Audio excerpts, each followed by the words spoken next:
नमस्ते, मी वंदना. पुन्हा एकदा माझ्या चॅनलमध्ये तुमचं सगळ्यांचं स्वागत. आता आपल्याला एकाच कस्टमरचे 3 ब्लाऊजची कटिंग करायची. 32 चेस्ट आहे आणि प्रिन्सेसमध्ये. आता हे 2 जे ब्लाऊज आहे याची 10 इंचाची स्लीव्ज आहे आणि हे जे आहे याची 5 इंचाची आहे. तर तरी पण आपण 3 अस्तर एक सोबत आपण कटिंग करायला घेतलेत. पण ज्यावेळेस आपण बाही कटिंग करणार तर त्यावेळेस याची वेगळी करायची आणि 2 याची सेम करायची. पण बाकीचं आपण पूर्ण एक सोबत कटिंग करू शकतो. बाकीचे माप सगळे एकसारखेच असतात. तर हे सगळे आपले काठपदरच्या साडीवरचे दोन्ही ब्लाऊज आहेत आणि हा सिंपल साडीवरचा. तर बघूयात आपण पूर्ण कटिंग. तर सगळ्यात अगोदर आपल्याला उंची घ्यायची. तर उंची तुम्ही तुमच्या आवडीनुसार घेऊ शकता. मी 32 साईजला उंची 13 इंचाचा ब्लाऊज शिवून लागतोय तर मी 14 इंचवर एक मार्किंग केली. तीच लाईन मी परत एकदा सरळ आखून घेणार आणि शोल्डर मला आता 5 इंचाचा टाकायचं आहे. 5 टाका किंवा 5.25 टाका, जवळजवळ 5.25 जरी टाकलं तरी चालते. आणि नंतर मग आपण 5 इंचच मोंढ्यासाठी घेऊ. आता 32चा चौथा भाग येतो 8 इंच. 8 मध्ये 2 इंच आपण लोजिंगसाठी ठेवूया. आता हे पूर्ण आता आपल्याला काय करायचं आहे, छातीचा चौथा भाग घ्यायचा आहे, कमरेचा चौथा भाग घ्यायचा आहे आपल्याला. तर 28 कंबर आहे. 28चा आपल्याला चौथा भाग जेवढा येईल तेवढा घ्यायचा आहे. 7 इंच चौथा भाग येतो. 7 वर एक मार्किंग केली. 1 इंच आपला टक्ससाठी जातो आणि 1.5 इंच आपली शिलाई मार्जिन राहून जाते. ही लाईन आपल्याला इथं जोडून घ्यायची आणि ही लाईन आपल्याला इथं जोडून घ्यायची. आता अर्धा इंच आपण पाठीमागं आलो आणि नंतर मग ही लाईन आपल्याला इथं जोडून घ्यायची. अर्धा इंच आणि 1 इंच आणि 1.5 इंच आपले कंपल्सरी माप आहे. 1.5 इंचावर आपण एक मार्किंग केली आणि 1 इंचावर आपण एक मार्किंग केली. आपण मोंढ्यासाठी आकार देऊन घेऊ. आणि गळा आपल्याला घ्यायचा आहे 2.25 इंचाचा. तुम्ही 2 इंच 2.25 जरी घेतला तरी चालते. आता पाठीमागचा गळा डीप आहे. सिंपल पद्धतीने कस्टमरला गळा लागतोय तर आपण गळा जेवढा लागतोय तेवढा तुम्ही घेऊ शकतात. तर इथं 10 इंचाचा गळा आहे तर आपण 10.5 वर एक मार्किंग करू आणि त्याच्यानंतर आपण 2.25 घेतले. तिथं 2.25 इंच तरी आपल्याला खालच्या साईडला घ्यायचं आहे.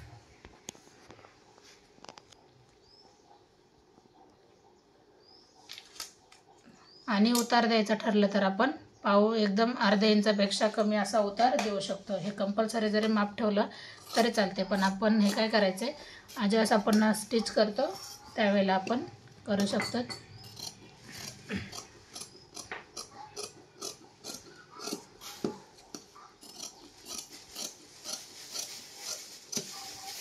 तर पाहू शकतात आपले 3 ब्लाऊज एक सोबत कटिंग झालेत. तर याच्यातला आपला वरचा भाग एक घेऊया.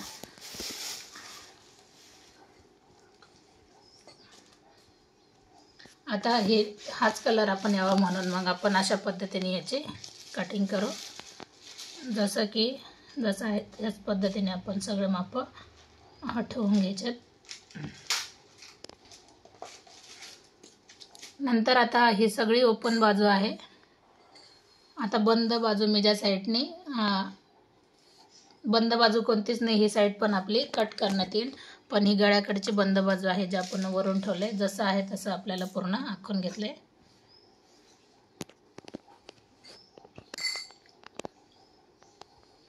पाहू शकतात ही गळ्याची मार्किंग आपण करून घेतली. ही फिटिंगची मार्किंग करून घेतली जसं की. आणि नंतर मग आपल्याला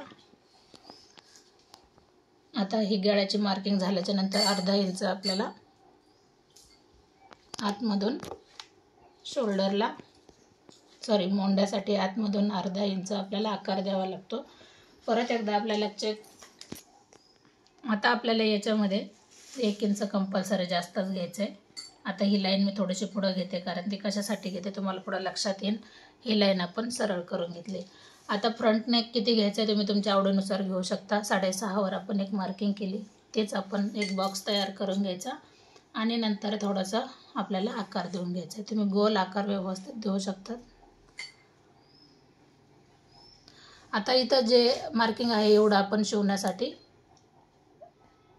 आता आपण गळ्याला आकार दिला आणि ही दुसरी जी लाईन आहे तर त्याच्यामध्ये आपण ज्यावेळेस आपण स्टिच करतो काचपट्टी बटन पट्टीला त्याच्यासाठी आपण ही थोडंसं एक्स्ट्रा घेतले, अर्धा इंचापेक्षा कमी, म्हणजे जेवढं आपण शिवताना मार्किंग सोडतो त्या पद्धतीने आपण हे लाईन घेतली.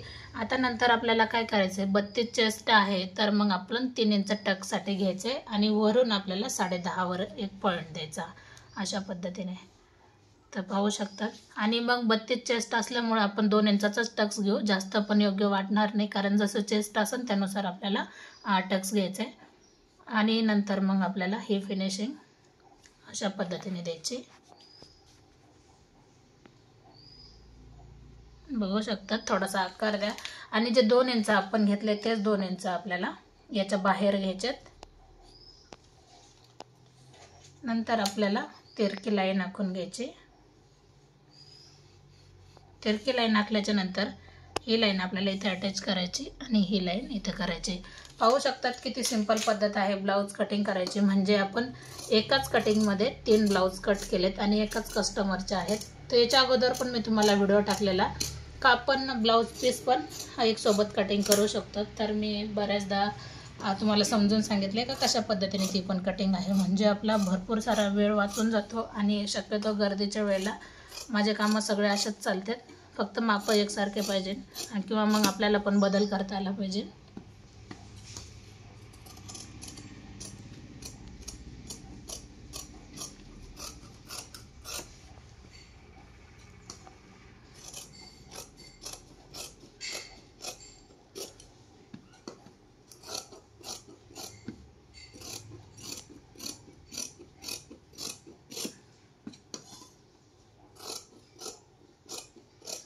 आता आपण शॉर्ट व्हिडिओमध्ये मी तुम्हाला दाखवते का ब्लाऊज झाल्याच्या नंतर कशा पद्धतीने ब्लाऊज येते. तर 3 ब्लाऊजची आपली कटिंग झाली. परत एकदा दाखवणार का 3 ब्लाऊज एक सोबत कटिंग झाली.